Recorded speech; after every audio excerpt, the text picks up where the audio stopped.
This is Louisiana's last inhabited barrier island. We kind of take it upon ourselves to be defenders of the coast. And if Grand Isle wasn't here, Lafitte and New Orleans would have been hit even harder than they were from Ida.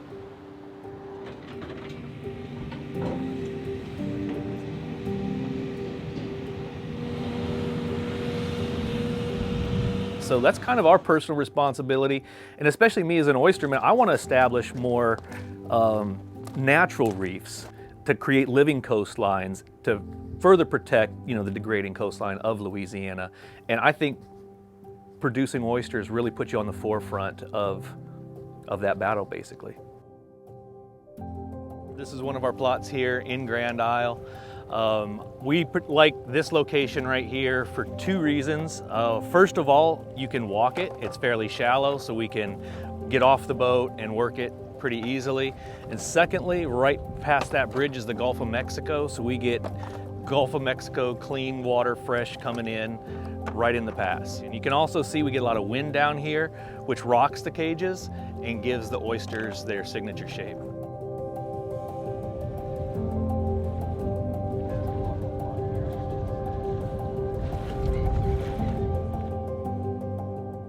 So I was born in Northeast Ohio on the Great Lakes and grew up fishing and seeing my grandpa go on deep sea fishing charters. Him and my grandma would always go to Jamaica and they'd bring back sailfish, and he had sailfish mounted on the wall and a mackerel and a tuna, and I always looked up to him and just wanted to fish in the ocean.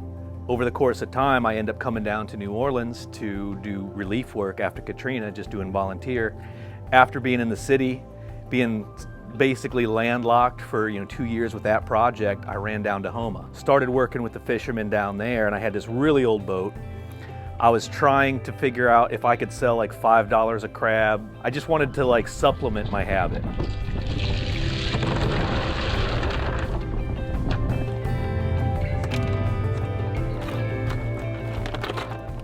That led me into fishing oysters, and then just really getting curious about how do they reproduce? How do they get here? They don't move.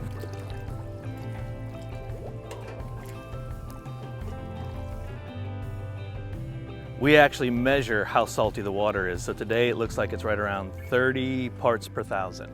Which is good. That's salty. Yeah. That's real salty. That's salty. Yeah. There's a lot of factors that affect the taste. The fact that we have them up off the bottom. Oysters eat just algae, they eat phytoplankton, and most of the photosynthesis happens in the top 2 feet of the water. So by raising the oyster off the bottom, putting it in a floating cage, you're giving it the best food. It doesn't have to fight the sediment to get its food.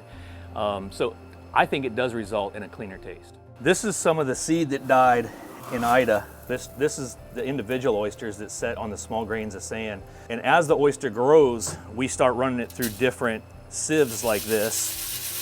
Let the small stuff fall out the bottom and then catch the larger oysters as they grow.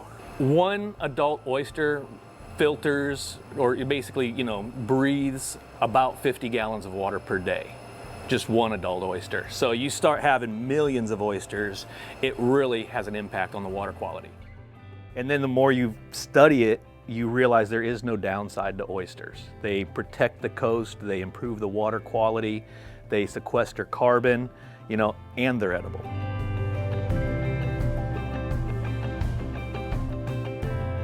So if you follow us at Louisiana Oysters on all social media, that's the best way to find out what's going on in the industry and how to support us as well as other oystermen. So it goes beyond oysters. Find something that you like and learn about it and do what you can. Everybody has different things that they enjoy, so just do your part. I just really feel like I finally found my tribe here in Louisiana.